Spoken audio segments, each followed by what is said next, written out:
Driver, una mong gagawin, adjust the seat. Kung sa tingin mo okay yung pagkakaupo mo, malalaman natin yan through pedals, lalo na sa clutch pedal. I-try mo ngang i-clutch down, sagad sa floor. Sagad. Hanggang floor. Yung maramdaman mo sumagad dun sa floor. Sagad. Iangat mo ng dahan-dahan. Yan. So sa tingin mo, pareho yata tayo ng sitting position eh. Tama. Halos pareho tayo ng laki saka ng haba eh. So yan ay maaaring hindi mo na i-adjust. Pero kapag nag-adjust ka, check pa rin natin para marunong ka mag-adjust. Sa ilalim yan, may baka yan sa ilalim. Hilahin mo sa pagitan ng legs mo. O yan, mapapatras mo. Pag nag-forward naman, hilahin mo yung sarili mo, pabante, hawak ka manibela. Diyan. So ganyan pag-adjust ng upuan ha, kapag gamit mo na yung auto mo. Ito naman, para yan sa likod. Try mo rin. Huwag mo sandalan, hawakan mo yung likod mo para mas madali mo i-adjust. Kasi pag sinandalan, mabigat i-adjust. Pwede nating hawakan, hinihila-hila natin yan. Gamitin mo isang kamay mo para ma-adjust mo sa gusto mong posisyon. Mababa yan. Taas mo naman ng konti. Huwag naman yung para tayo nakahiga. Ang tawag ko dyan, Superman driving kapag nakahiga. Taas mo pa ng konti. Konti pa. Okay na yan. Okay, so dito muna tayo sa ating mga pedal. Tapakan mo yung gas pedal mo. Gas pedal, kanang paa. Bigyan mo nga ako ng number 2 o 2,000 RPM. Number 2 lang, hanggang number 2. Steady mo mga 5 seconds dyan, Kenneth. Yan po lang yan, itapat mo sa number 2. O kahit bago mag number 2, hindi naman kailangan sobre. Good. Halimbawa naman tayo titigil, ibalik mo yung paa mo kay brake pedal. Hop, kanan pa lang. Tandaan, ang kaliwa para sa clutch. Yung kanan para sa gas pedal, saka brake pedal. Hindi pwede maging brake to. Para kay clutch lang yan. So dito mo muna to. So isang pala muna tayo. O, tapakan yung gas pedal. Bigyan mo ko ng 2,000 RPM dyan. Good. Release. Kunyari titigil tayo, tapakan mo yung brake pedal. Hop, hindi ito. Sabi ko sa iyo, hindi ito. Isang pa lang.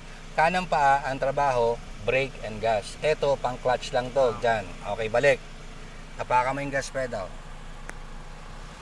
Bigyan mo ko ng 2,000 RPM. Good. Release na gas pedal. Tapakan yung brake pedal ng dahan-dahan. Kunyari titigil. Pero ang brake pedal, dahan-dahan lang. Hindi pwedeng bigla. Ulitin. Gas pedal ulit. Para ma-memorize.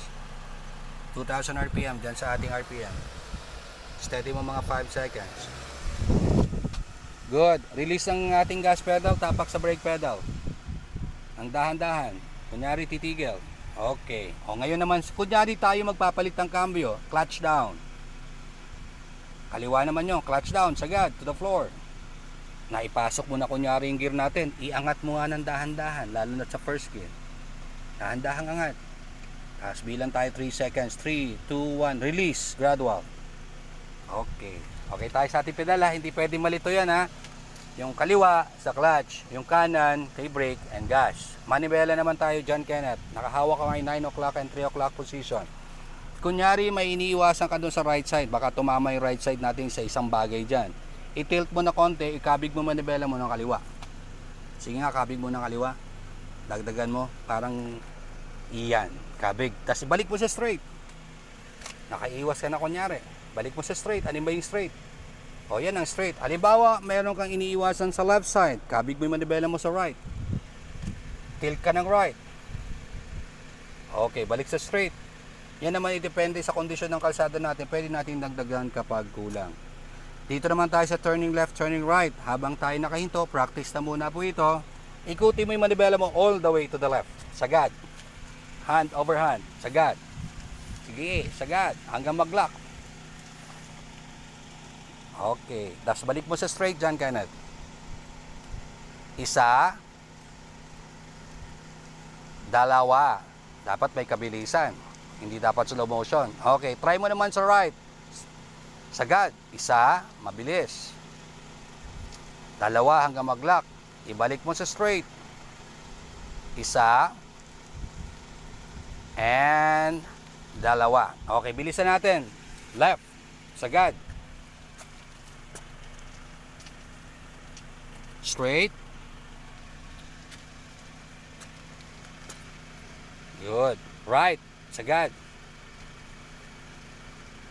Straight.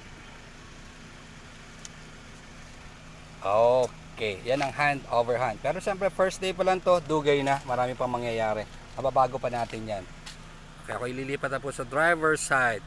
Passenger side pala pa ako kasi ang estudyante ngayon ay si John Ken. First time magmaneho ng manual transmission. Seatbelt po, pakisuot na. Yan ay para sa ating safety. Drive and keep safe. Always. Good luck to my student.